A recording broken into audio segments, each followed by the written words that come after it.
ये कहानी मीनल नामक एक महिला की है जो अपने 7 वर्ष के पुत्र मोहन के साथ एक छोटे से घर में रहती थी। मोहन के पिता का एक दुर्घटना के चलते निधन हो गया था। तब से मीनल अकेले ही अपने पुत्र मोहन का पालन पोषण करने लगी। अपने जीवन का गुजारा करने के लिए मीनल रोज उस गांव में कार्य की तलाश में घूमती थी, पर अब तक उसे कोई कार्य नहीं मिल पाया था। वो रोज सवेरे अपने घर से निकल जाती थी और शाम होते ही उदास अपने घर लौट आती थी। एक दिन मीनल रात को थके हारे अपने घर आती है और ज़ारो कतार रोने लगती है। ये देखकर मोहन अपनी माँ से कहता है, माँ, आप रो क्यों रही हो? क्या करूं पुत्र, मैं पिछले कई दिनों से कार्य की तलाश में घूम रही हूँ, पर अब तक मुझे कोई कार्य ही नहीं मिला। अब घर में अन्न का एक दाना तक नहीं है, ना मेरे पास पैसे हैं। अब हम अपना गुजारा कैसे करेंगे? कैसे हम अपना पेट भरेंगे? माँ, आप मेरे सारे खिलौने बेच दो और जो पैसे आएंगे ना, हम उससे थोड़े भोजन की व्यवस्था कर लेंगे। वैसे भी अब ये खिलौने मेरे लिए किसी काम के नहीं है माँ। नहीं नहीं पुत्र, ये खिलौने आपको आपके पिता ने बड़े प्रेम से दिलाए हैं। ये आपके पिता की आखिरी निशानी है। इन्हें कभी अपने से जुदा नहीं करना। आप चिंता मत करो पुत्र, मुझे देवी लक्ष्मी माँ पर पूरा भरोसा है। वो हमारे जीवन में आएंगी और हमारी समस्या को जरूर दूर करेगी। मीनल देवी लक्ष्मी माँ की पूजा करती है और अपने पुत्र मोहन के साथ भूखी ही सो जाती है। अगले दिन सवेरा होते ही मीनल फिर से कार्य की तलाश में घर से निकल जाती है। वो काफी समय तक गांव में घूमती है, पर उसे कोई कार्य नहीं मिलता। वो थकी हारी एक पेड़ के पास आकर बैठ जाती है और माँ देवी लक्ष्मी को याद करके रोती जाती है।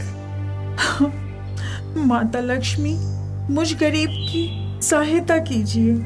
मैं तो जैसे तैसे भूखे रहकर अपना जीवन बिता लूंगी, पर मेरा पुत्र वो कैसे इस उम्र में भूखा रहेगा? मुझ गरीब पर अपनी कृपा कीजिए माँ देवी लक्ष्मी माँ। मीनल वही रोए जा रही थी, तभी उसके पास एक कार आकर रुक जाती है, जिसमें से एक रमेश नाम का व्यक्ति कार से बाहर आता है। वो चारों ओर देखता है, पर उसे कोई दिखाई नहीं देता। तभी उसकी नजर मीनल पर पड़ती है। मीनल रमेश को देखकर अपने आंसू पोंछती है। तभी रमेश मीनल के पास आता है। बहन जी, आप तो इसी गांव की निवासी लगती हो। क्या आप मेरी कुछ सहायता कर सकती हो? हाँ हाँ भाई साहब, बोलिए ना, क्या बात है? मैं आपकी क्या सहायता कर सकती हूँ? बहन जी, मैं इसी गांव में नया आया हूँ और मैंने यहीं पास में घर किराए से लिया है। इसी गांव की एक कंपनी में मुझे नौकरी भी मिली है। अब मैं अपने परिवार को लेकर तो यहाँ नहीं आ सकता, इसीलिए मैं अकेले ही इस गांव में रहूंगा।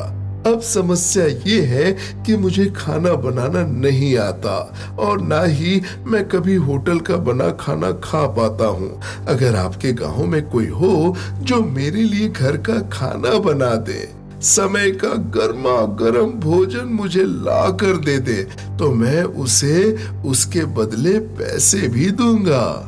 ये बात सुनकर मीनल के मन में एक उम्मीद की नई किरण जाग उठती है। अरे भाई साहब, अगर मैं आपको 2 समय का भोजन अपने हाथों से बनाकर लाकर दूं तो कैसा रहेगा?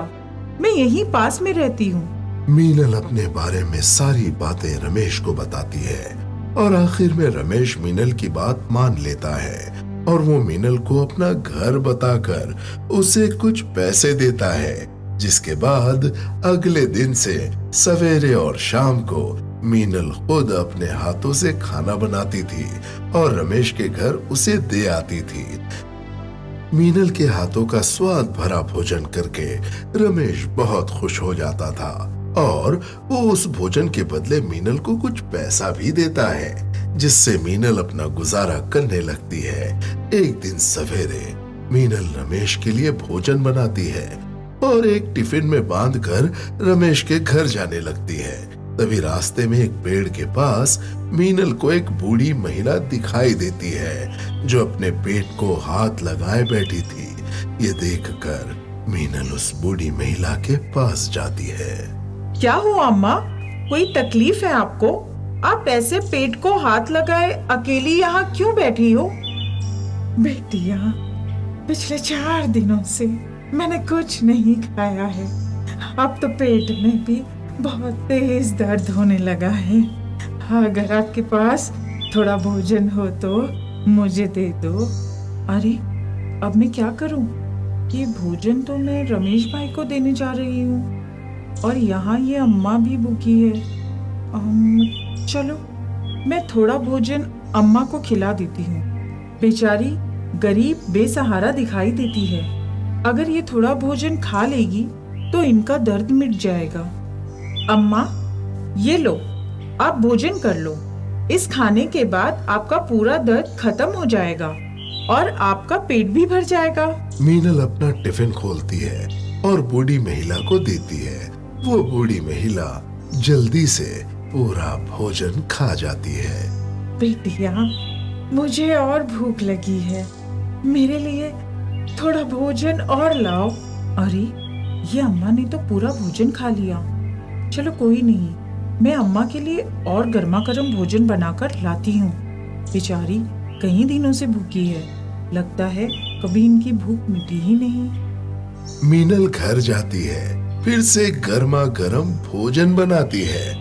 उसके बाद वो बूढ़ी महिला वो भोजन भी पूरा खा जाती है। बेटिया, मुझे और भूख लगी है, थोड़ा भोजन और ले आना। अम्मा, आप मेरे साथ मेरे घर चलिए, मैं आपको मेरे घर में और भोजन बनाकर खिलाती हूँ। मीनल बूढ़ी महिला को अपने घर ले जाती है और करीब 2 दिनों तक लगातार खाना बनाकर मीनल बूढ़ी महिला को खिलाती रहती है। अब मीनल के घर तो कोई राशन नहीं था, फिर भी मीनल इतना सारा राशन कहाँ से ला रही थी ये उसे पता ही नहीं चला।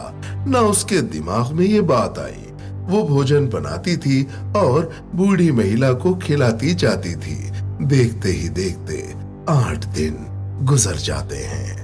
अरे ये अम्मा को भोजन खिलाने में 8 दिन से मैंने रमेश भाई को भोजन ही नहीं दिया।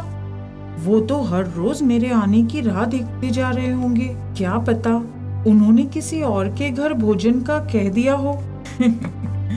बिटिया, चिंता ना करो, वो रमेश को कोई परेशानी नहीं हो रही है। वो तो आराम से आपके हाथों का बना गर्मा गर्म भोजन खा रहा है। ये बात सुनकर मीनल एकदम से दंग रह जाती है। अरे अम्मा, मैंने तो आपको कभी रमेश भाई के बारे में नहीं बताया, फिर आपको उनके बारे में कैसे पता? तभी रमेश मीनल के घर आता है। अरे बहन जी, आप रोज एक बच्चे के हाथों टिफिन भेजती रही।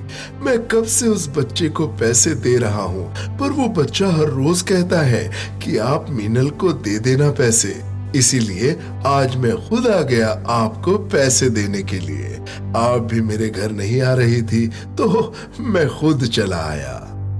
मीनल ये बात सुनकर एकदम हक्का बक्का रह जाती है। रमेश मीनल को पैसे देता है और वहां से चला जाता है। मीनल को तो कुछ समझ ही नहीं आ रहा था कि ये सब क्या हो रहा है। अरे ये कैसे संभव है? मैंने तो किसी बच्चे को टिफिन लेकर रमेश भाई के घर नहीं भेजा, फिर रमेश भाई मुझे पैसे क्यों देकर चले गए? ये सब क्या हो रहा है? तभी वो बूढ़ी महिला साक्षात माता लक्ष्मी के अवतार में आ जाती है। मीनल जब माता लक्ष्मी को देखती है तो वो हक्का बक्का रह जाती है। माँ देवी लक्ष्मी, आप साक्षात मेरे घर? मैं तो आपके दर्शन करके धन्य हो गई माँ।